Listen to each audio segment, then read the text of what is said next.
ವಿಜಯನಗರ ಜಿಲ್ಲೆ ಕೂಡ್ಲಿಗಿ ತಾಲೂಕಿನ ಹಾಲಸಾಗರ ಗ್ರಾಮದ ಕುರಿಕಾಯಿ ಓಬಯ್ಯ ಕೆಲ ದಿನಗಳ ಹಿಂದೆ ಅಷ್ಟೇ ತನ್ನ ಕುರಿ ಕಾಯಲು ತೆರಳಿದ ಸಂದರ್ಭದಲ್ಲಿ ಆಕಸ್ಮಿಕವಾಗಿ ಕರಡಿ ದಾಳಿಗೆ ತುತ್ತಾಗಿದ್ದ ಪರಿಣಾಮ ಓಬಣ್ಣನ ಕುಟುಂಬವು ಶೋಕ ಸಾಗರದಲ್ಲಿ ಮಿಂದಿತ್ತು.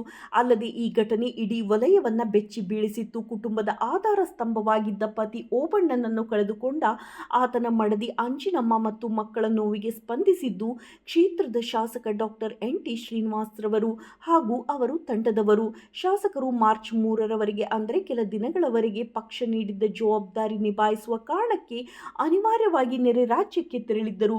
ಕ್ಷೇತ್ರದಲ್ಲಿ ಘಟನೆ ಜರುಗಿದ ಮಾಹಿತಿ ಪಡೆದ ತಕ್ಷಣ ಅವರು ನೋವಿನ ಮಡುವಿನಲ್ಲಿ ಮಿಂದಿದ್ದ ಮೃತನ ಕುಟುಂಬವನ್ನು ದೂರವಾಣಿ ಮೂಲಕ ಸಂಪರ್ಕಿಸಿ ಸಾಂತ್ವನ ಹೇಳಿದ್ದಾರೆ, ಧೈರ್ಯ ತುಂಬಿದ್ದಾರೆ ಮತ್ತು ನೊಂದ ಕುಟುಂಬಕ್ಕೆ ಅಗತ್ಯ ನೆರವು ನೀಡಲು ತಮ್ಮ ತಂಡವನ್ನು ನಿಯೋಜಿಸಿದ್ದಾರೆ. ಈ ಮೂಲಕ ನೊಂದ ಕುಟುಂಬದವರ ಕಣ್ಣೊರೆಸಿದ್ದಾರೆ ಶಾಸಕರು.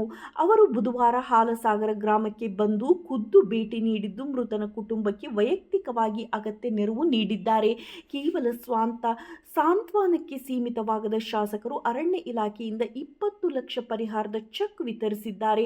ತಮ್ಮ ವೈಯಕ್ತಿಕ ವೇತನದಿಂದ 50,000 ರೂಪಾಯಿ ನಗದು ಹಾಗೂ ಮಕ್ಕಳ ವಿದ್ಯಾಭ್ಯಾಸಕ್ಕಾಗಿ ಪ್ರತಿ ತಿಂಗಳು 4,000 ನೆರವು ನೀಡುವುದಾಗಿ ಘೋಷಿಸಿದ್ದಾರೆ.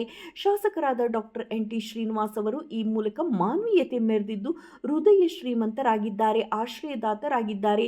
ಈ ಸಂದರ್ಭದಲ್ಲಿ ಡಿಎಸ್ಎಫ್ ಅನುಪಮಾ, ಎಸಿಎಫ್ ಭಾಸ್ಕರ್ ಸೇರಿದಂತೆ ಗ್ರಾಮಸ್ಥರು, ಗ್ರಾಮದ ಮುಖಂಡರು, ಹಿರಿಯರು, ಗಣ್ಯರು ಉಪಸ್ಥಿತರಿದ್ದರು. ವರದಿ ವಿಜಿ ರುಷ್ಪೇಂದ್ರ, ಕೂಡ್ಲಿಗಿ. ಒಂದು ಕುಟುಂಬದ ಆಧಾರ ಸ್ತಂಭ ಕ್ಷಣಾರ್ಧದಲ್ಲಿ ಕಳೆದು ಹೋಗುವುದು. ಅದು ಕೇವಲ ಒಂದು ಸಾವಲ್ಲ, ಒಂದು ಬದುಕಿನ ಕನಸುಗಳು ಕುಸಿಯುವ ಕ್ಷಣ. 2026 ಮಾರ್ಚ್ 2ರಂದು ಘಟಿಸಿದ ಹಾಲಸಾಗರ ಗ್ರಾಮದ ಓಬಯ್ಯ ಕರಡಿ ದಾಳಿಗೆ ಬಲಿಯಾದ ಘಟನೆ ಇಡೀ ಪ್ರದೇಶದ ಮನಸ್ಸುಗಳನ್ನು ಕಲುಕಿತ್ತು. ಮನೆ ತುಂಬ ಆವರಿಸಿದ್ದ ಆ ವಾತಾವರಣದ ಮಧ್ಯ ದುಃಖದ ಭಾರವನ್ನು ಹಂಚಿಕೊಳ್ಳಲು ಕ್ಷೇತ್ರದ ಶಾಸಕರಾದ ಡಾಕ್ಟರ್ ಶ್ರೀನಿವಾಸ್ ಎನ್.ಟಿ. ಅವರು ಬುಧವಾರ ಗ್ರಾಮಕ್ಕೆ ಭೇಟಿ ನೀಡಿದರು. ಅವರೊಂದಿಗೆ ಅರಣ್ಯ ಇಲಾಖೆಯ ಅಧಿಕಾರಿಗಳಾದ ಡಿಸಿಎಫ್ ಅನುಪಮಾ, ಎಸಿಎಫ್ ಭಾಸ್ಕರ್, ಆರ್ಎಫ್ಒಗಳಾದ ಸಂದೀಪ್ ನಾಯ್ಕ ಮತ್ತು ಜಗದೀಶ್ ಮೇಧಾ, ಡಿವೈಆರ್ಎಫ್ಒ ಸಂಗಮ್ ನಾಯ್ಕ್ ಉಪಸ್ಥಿತರಿದ್ದರು. ತಾಲೂಕು ದಂಡಾಧಿಕಾರಿಯಾದ ಕೆವಿ ನೇತ್ರಾವತಿ, ಪಿಎಸ್ಐ ಸುಬ್ರಹ್ಮಣ್ಯ ಮತ್ತು ಬೀಟ್ ಫಾರೆಸ್ಟ್ ಹಾಲೇಶ್ ಅವರು ಕೂಡ ಸ್ಥಳದಲ್ಲೇ ಹಾಜರಿದ್ದರು. ನೊಂದ ಕುಟುಂಬದ ಕೈ ಹಿಡಿದು ಮಾತಿನಿಂದಲ್ಲ, ಹೃದಯದಿಂದ ಸಾಂತ್ವನ ಹೇಳಿದ ಶಾಸಕರು ಅವರ ಕಣ್ಣಲ್ಲಿ ಕಂಡದ್ದು ರಾಜಕೀಯವಲ್ಲ, ಕರುಣೆ. ಅವರ ಮಾತುಗಳಲ್ಲಿ ಕೇಳಿಸಿಕೊಂಡದ್ದು ಭಾಷಣವಲ್ಲ, ಭರವಸೆ. ಸಾಂತ್ವನದಲ್ಲಿ ಸೀಮಿತವಾಗದೆ ತಕ್ಷಣ ಕ್ರಮ ಕೈಗೊಂಡಿರುವ ಅರಣ್ಯ ಇಲಾಖೆಯ ಮೂಲಕ 20 ಲಕ್ಷ ರೂಪಾಯಿ ಪರಿಹಾರದ ಚೆಕ್ ಕುಟುಂಬಕ್ಕೆ ತಲುಪುವಂತೆ ನೋಡಿಕೊಂಡರು. ಇದೇ ಅಲ್ಲ, ತಮ್ಮ ವೈಯಕ್ತಿಕ ಈ ತಿಂಗಳ ಮಾಸಿಕ ವೇತನದಲ್ಲಿ 50,000 ರೂಪಾಯಿಗಳನ್ನು ಮೃತರ ಪತ್ನಿ ಅಂಜಿನಮ್ಮ ಅವರಿಗೆ ನೀಡಿ ನಾನು ನಿಮ್ಮೊಂದಿಗಿದ್ದೇನೆ ಎಂಬ ಸಂದೇಶವನ್ನು ಕೇವಲ ಹೇಳಿಕೆಯಲ್ಲಿ ಅಲ್ಲ, ಕೃತ್ಯದಲ್ಲಿ ತೋರಿಸಿದರು. ಮಕ್ಕಳ ಭವಿಷ್ಯ ಕತ್ತಲೆಯಾಗಬಾರದು ಎಂಬ ತಾಯಿಯ ಕಳಕಳಿಯಂತೆ ಪ್ರತಿ ತಿಂಗಳು 4,000 ರೂಪಾಯಿ ನೆರವು ದೊರಕುವಂತೆ ಕ್ರಮ ಕೈಗೊಂಡರು. ಒಬ್ಬ ಜನಪ್ರತಿನಿಧಿ ಎಂದರೆ ಕೇವಲ ಶಾಸನ ಸಭೆಯಲ್ಲಿ ಮಾತನಾಡುವವರು ಅಲ್ಲ, ಜನರ ಕಣ್ಣೀರನ್ನು ಒರೆಸುವವರು ಎಂಬುದನ್ನು ಅವರು ಮರುಸಾಬೀತುಪಡಿಸಿದರು. ದುಃಖದ ಮನೆಯ ಮೌನದಲ್ಲಿ ಅವರ ಸಾಂತ್ವನದ ಮಾತುಗಳು ಒಂದು ಧೈರ್ಯದ ಬೆಳಕಾಗಿ ಮೂಡಿದವು.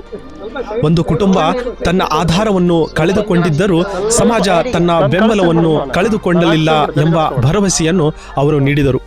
ಈ ಸಂದರ್ಭದಲ್ಲಿ ಮಾಜಿ ಜಿಲ್ಲಾ ಪಂಚಾಯಿತಿ ಸದಸ್ಯ ಎಸ್ ವೆಂಕಟೇಶ್, ಮಾಜಿ ತಾಲೂಕು ಪಂಚಾಯಿತಿ ಸದಸ್ಯರಾದ ಮಂಜುನಾಥ್ ಮತ್ತು ವೀರೇಶ್, ನಿವೃತ್ತ ಇಒ ಬಸಣ್ಣ, ಮಾಜಿ ಗ್ರಾಮ ಪಂಚಾಯಿತಿ ಅಧ್ಯಕ್ಷ Krishna, Haravadi Eranna, G Nagendrappa, G Mahadevappa, KM Honnurappa, Maresh, G Thippeswamy, Huliraj, Bhandari, Krishnappa, Pampanaik, Junju Naik, B Anjinaiah, Thippeswamy, paint, Umesh Naik, Nagaraj Vatal, Sanjeevappa ಹಾಗೂ ಗ್ರಾಮದ ಮುಖಂಡರು ಮತ್ತು ಅರಣ್ಯ ಇಲಾಖೆಯ ಸಿಬ್ಬಂದಿ ವರ್ಗದವರು ಉಪಸ್ಥಿತರಿದ್ದು ಕುಟುಂಬಕ್ಕೆ ಧೈರ್ಯ ತುಂಬಿದರು.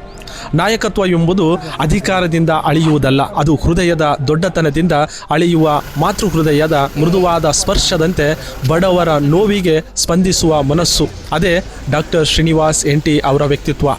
ಕ್ಷೇತ್ರದಲ್ಲಿ ಘಟಿಸಿದ ಇಂತಹ ಅನೇಕ ಸಂಕಷ್ಟದ ಸಂದರ್ಭಗಳಲ್ಲಿ ನೆರವಿನ ಕೈಚಾಚುವ ನಾಯಕ, ಜನರ ಸಂಕಷ್ಟದಲ್ಲಿ ನೆರಳಿನಂತೆ ಹಿಂಬಾಲಿಸುತ್ತಿದ್ದಾರೆ. ಜನರಿಗೆ ಇದೇ ಒಂದು ದೊಡ್ಡ ಧೈರ್ಯ.